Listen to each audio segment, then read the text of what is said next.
Assalamualaikum warahmatullahi wabarakatuh.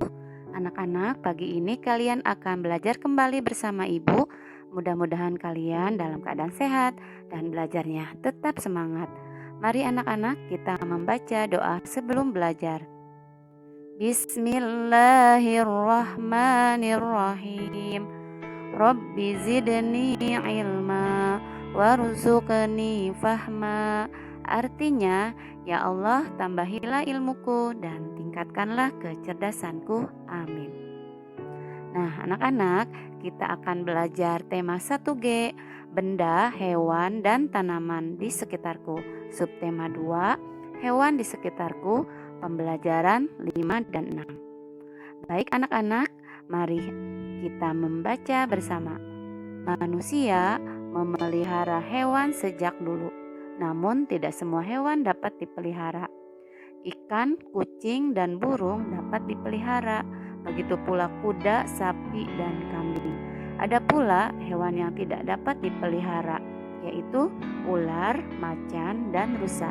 Mereka hidup bebas di alam liar. Nah, anak-anak, jadi hewan yang dapat dipelihara adalah hewan jinak. Hewan yang tidak dapat dipelihara adalah hewan buas. Akan tetapi, hewan buas jika ditangkap dan dipelihara dapat menjadi hewan jinak. Namun, tidak sembarang orang yang bisa melakukannya, hanya para ahlinya saja. Sekarang kita akan membedakan yang termasuk hewan jinak, diantaranya yaitu ayam, sapi, kuda, dan kambing. Sedangkan yang termasuk hewan buas yaitu diantaranya adalah ular, buaya, gajah, dan harimau. Nah, anak-anak dihafalkan ya. Sekarang perhatikan, ada teks yang akan Ibu bacakan, yaitu ternyata hewan bermanfaat bagi manusia sejak zaman dulu.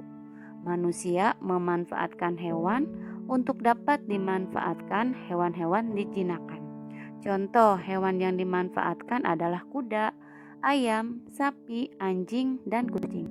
Sebenarnya hewan-hewan itu adalah hewan liar. Hewan-hewan itu kemudian ditangkap dan dipelihara. Setelah jinak, sebagian hewan dimanfaatkan tenaganya. Sebagian yang lain diternakan untuk diambil daging, susu, atau telurnya. Nah, teman-teman, hewan-hewan buas pun dapat dimanfaatkan. Hewan-hewan buas dipelihara untuk pertunjukan sirkus atau di kebun binatang. Untuk lebih jelasnya, perhatikan manfaat yang dapat diambil dari hewan, yaitu diantaranya adalah bebek.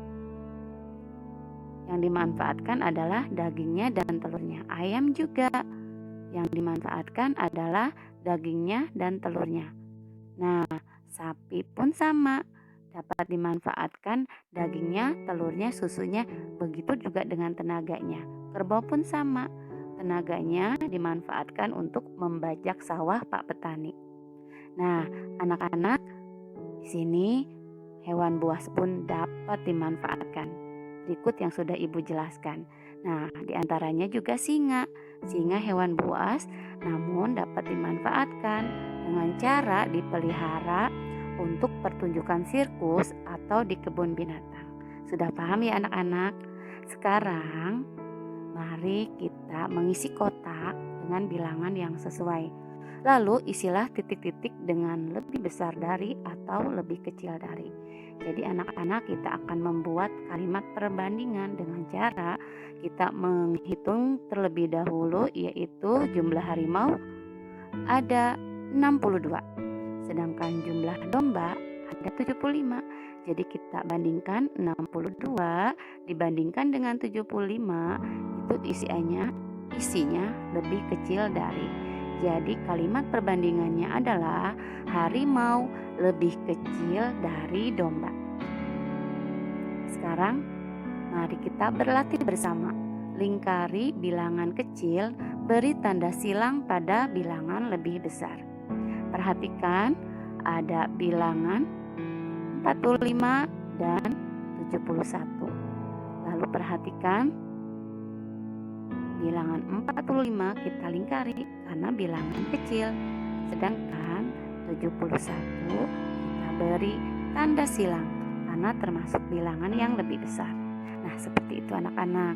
Sekarang kita akan berlatih kembali. Kita isi titik-titik dengan lebih dari atau kurang dari. Dibandingkannya mulai dari bilangan 89, yaitu dibanding dengan 87 isinya adalah lebih dari. Anak-anak, cukup sekian penjelasan dari Ibu. Kalian nanti belajar dengan keluarga kalian di buku paket masing-masing, dan juga ada tugas evaluasi yang berbentuk via Google Formulir. Selamat mengerjakan ya anak-anak. Terima kasih. Wassalamualaikum warahmatullahi wabarakatuh.